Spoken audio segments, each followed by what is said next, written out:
Lockdown. It was supposed to be a normal Tuesday morning. The fluorescent lights buzzed faintly above room 203 as Ms. Devlin droned on about cellular structure. Outside, autumn leaves swirled in the breeze, scattering across the schoolyard like golden confetti. Inside, the air was warm and sleepy. Then the announcement came. Lockdown. Lock all doors. Lights out. Stay silent. This is not a drill. A strange silence fell over the class. Ms. Devlin's eyes widened, and for a second she didn't move. Then instinct took over. Everyone to the corner. Now. Chairs scraped the floor. 25 students huddled in the back of the room. Someone whispered, "Is this real?" Ms. Devlin didn't answer. She turned off the lights and locked the door, then crouched beside them, her breaths shallow and fast. In the hallway, something slammed. Hard. At first, they all assumed it was an active shooter, but then came the footsteps, slow, deliberate, heavy. They didn't sound like boots on tile. They echoed like bare feet on wood, wet, slapping. The footsteps stopped outside their door. A long silence. Then, tap, tap, tap. 3 soft knocks, like fingers. Not fists. Someone whimpered. Ms. Devlin silently motioned for silence, pressing a trembling finger to her lips. The knocking stopped. A new sound followed, scraping, like nails dragging down the door. Then silence again. A minute passed. 2, 3. They all held their breath, until Kayla whispered, "It's gone." Then someone knocked from inside the closet. The class stared at the supply closet door across the room. The knock came again. Weak. Knock. Knock. "No one's in there," whispered Jason. "I was the last to get paper earlier." Ms. Devlin shook her head, eyes wide with confusion. "That door's locked from the outside." "Maybe someone snuck in," Kayla offered, but her voice cracked. Ms. Devlin rose slowly and approached the closet. She paused, listening. Silence. Then a whisper from behind the door. "Let me out. It's dark." The voice was high-pitched, childlike, not one of theirs. Ms. Devlin slowly reached for the doorknob. "No!" Jason whispered fiercely. "Don't open it." But she did. The closet was empty. No shelves disturbed. No shadows hiding in corners. Just a small handprint, smeared in something dark, on the inside of the door. They slammed it shut and backed away. They waited and waited. The lockdown message still repeated every hour. No sirens, no announcements, no police. Phones had no signal. By 3 p.m., the light from the window was beginning to dim. That's when they realized Mike was missing. He'd been right beside Kayla. Now, just empty space. His backpack sat untouched. "Maybe he went to the bathroom before it started," someone whispered, grasping for reason. "No one's left this room," Kayla said. "No one." But Ms. Devlin didn't respond. She just stared at the window. Because there, outside in the playground, stood Mike. Smiling, waving. And something stood behind him, black as ash, towering, claw-tipped and grinning wide with too many teeth. Then both of them blinked out like static. It got dark quickly after that. They had nothing but their phone flashlights, which they dared not use long. Jason began murmuring about something he'd seen in the hallway mirror that morning, a figure behind him with empty eyes. He wasn't the only one. Several students began to whisper about strange things they'd seen lately. Distorted reflections, chalkboards writing by themselves, locked doors opening without a sound. "Something's wrong with the school," Kayla said, rocking slightly. "It's been building for weeks." Then the intercom crackled. "Room 203. The voice was not human. "Open your door." They froze. "I said open your door." It roared this time. The walls vibrated. One of the ceiling tiles fell. The door began to rattle violently, like someone trying to rip it off its hinges. And then came the screaming. But it wasn't from the hallway. It was from inside the walls. The screams echoed from within. Thin, high-pitched, dozens of them, like children lost in a tunnel. Then one of the panels in the corner of the room popped open. The opening was barely large enough for a person to crawl through. Inside, only darkness. "Where does it lead?" someone asked. Jason, the boldest among them, volunteered to check. "No," Ms. Devlin said. "We stay together." But Jason had already crawled in with his phone light. They waited. 5 minutes. 10. Then a buzzing sound. Jason's phone slid out of the hole. Screen cracked. No Jason. But on the phone, a photo. One he didn't take. A selfie. Of Jason. And something smiling behind him with glowing eyes and hands that wrapped around his shoulders like a puppet master. He had never turned around. Only 12 students remained. They kept quiet, kept together, but the room itself began to change. The chalkboard now bore writing they hadn't seen before. "We see you." Then another message. "You opened the door. Now you belong." Then a drawing, crude stick figures of each remaining student, and one by one they X'd out. Kayla screamed when her figure was scratched. "I'm not next. I'm not." But then the window shattered. They saw her silhouette pulled out into the night by something invisible, screaming into the sky. The X appeared on the board, and the classroom door unlocked itself. They tried to escape. The hallway was blackened. The lockers melted into the walls like wax. The posters had morphed into twisted faces, mouths open in silent wails. In the main office, the clock spun backwards. A looping phone call played on the answering machine. "Please. They won't let us leave. We tried. The mirrors. Don't look at them." They ran down the halls, dodging shadows, flickering lights, and faceless teachers who stood unmoving at each corridor, arms stretched wide to block them. Ms. Devlin screamed and vanished into one of the classroom mirrors. They never saw her again. Finally, they reached the basement and found the locked door marked, "Sub-Level B, do not open." It was already open. They entered. It wasn't a basement. It was another school, identical but rotting, covered in mold and moving shadows. They passed a classroom with children inside, pale, eyeless, scratching at the walls and whispering the same thing over and over. "We should have stayed silent. We should have stayed quiet." A gym where blood dripped from basketball nets. A nurse's office where something inside the bed writhed beneath the sheets, giggling. And then the bell rang.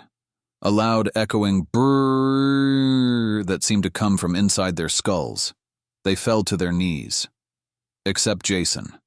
Because Jason was back. Standing at the end of the hallway, his face expressionless. "Class is dismissed," he said. Then everything went black. When the sun rose, the police finally entered the building. Room 203 was empty. No sign of struggle, no blood. Just a classroom, perfectly tidy, with 25 desks. And on the chalkboard, a final message. Only one may leave. The only survivor was a boy named Eric. He was found in the janitor's closet, catatonic, arms wrapped around his knees, whispering, "Don't open the door, don't answer the voice, don't look in the mirror." He never spoke again. The school was closed indefinitely, but some nights, passers-by swear they see lights on in room 203 and shadows of children moving behind the glass. And if you listen closely, you might hear the intercom crackle. Lockdown. This is not a drill. The final bell echoed through the halls of Blackwood High. Students shuffled into their last class of the day. The air was heavy, as if something was waiting outside the building, holding its breath. In room 308, Mr. Clark's history students barely noticed the strange humming sound coming from the overhead lights. Among them sat 16-year-old Natalie Reyes. She stared blankly at the notes on her desk, unaware that the day would take a sharp turn into darkness. The overhead speaker crackled. "Attention students and staff. This is a level 3 lockdown. This is not a drill." Gasps and whispers filled the classroom. Mr. Clark's smile faded. "Everyone against the wall. Lights off. No talking." Natalie's heartbeat doubled. Level 3 meant extreme threat. A shooter. Or worse. The hallway lights shut off one by one, until the building sat in a sickly dusk. The windows tinted themselves with a reddish film. Mr. Clark locked the door and herded the students to the corner furthest from view. Natalie sat between her friend Kayla and a nervous sophomore, Joel. She clutched her phone, but there was no signal. Not even emergency services. "What the hell is going on?" Kayla whispered. "I don't know," Natalie said, staring at the locked door. "But it doesn't feel like a drill." Footsteps echoed in the hallway. Heavy. Not running, not walking. Dragging. Then a sound. A wet, meaty thud. A distant scream. Followed by nothing. They had been silent for hours. The sun outside never set. The same red hue soaked everything. Joel cried quietly. Kayla scratched her arms raw.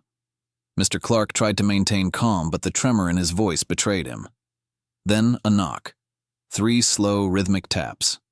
Mr. Clark stood. "Stay put." He crept to the door and peered through the narrow window. "No one's there," he whispered. But the knocking came again. This time, from the inside of the window. Everyone saw it. A pale hand pressed against the glass with fingers too long and thin. It smeared black ooze as it dragged down the window, then vanished.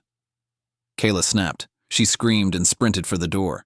Mr. Clark tackled her, but she clawed at him, sobbing, "Let me out! Let me out!" Natalie tried to help, but it was too late. The door unlocked by itself. It swung open. Nothing stood there. And yet, Kayla was yanked into the hall by something unseen, her scream fading into the distance, replaced by chewing sounds. Wet. Greedy. Mr. Clark slammed the door shut again, but it wouldn't lock.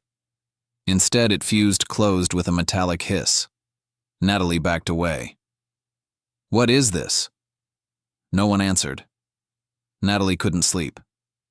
Joel had passed out, and Mr. Clark sat whispering to himself in the corner. The classroom was darker than night. Then the ceiling shifted. At first, she thought it was a hallucination. But no. Black shadows crawled across the tiles like roaches, hundreds of them. They formed shapes, faces, mouths, eyes without pupils. They stared at her. One of them opened its mouth and whispered, "Natalie!" She screamed. Joel jolted awake and the shadows vanished. But the name still echoed in her ears. Mr. Clark was no longer responsive. He muttered about the old god in the gymnasium and how they should have never opened the basement. Joel suggested they make a run for the stairs.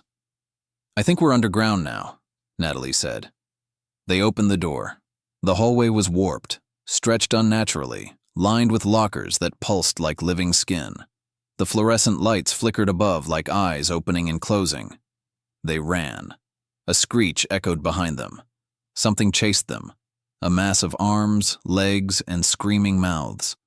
Joel screamed as he was snatched into a locker that snapped shut like a jaw. Blood poured from the cracks. Natalie kept running. She found refuge in the nurse's office, which was strangely untouched. The lights were normal. Posters still encouraged healthy habits. The cot was made. "Miss April?" Natalie called. A figure stepped out of the storage room. Nurse April. But her smile was wrong. Too wide. Her eyes didn't blink. "You're not real," Natalie whispered. The nurse's mouth split wider, all the way up to her ears. Inside was a black void filled with whispering voices. Natalie hurled a metal tray at her and bolted. The hallway was different again.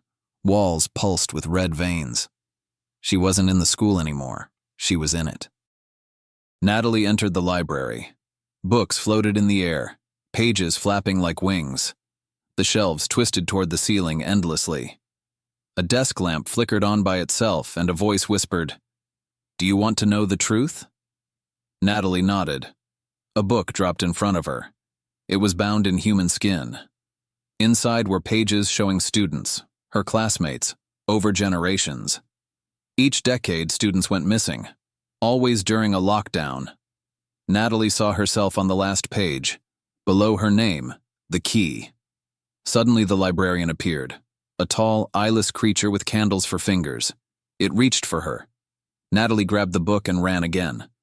The corridors shifted as she walked. Lockers bled. Paintings wept. Her footsteps left black footprints. Every room she opened showed her things she didn't want to see. Her mother sobbing. Her own funeral. Endless rows of lockers filled with bones. At the end of the longest hallway was a rusted metal door with one word carved into it. She opened it. Inside was a spiral staircase, descending into blackness. At the bottom, chanting. She descended. The basement was ancient, older than the school, older than the town. Dozens of students in uniforms from every era stood in a circle, chanting.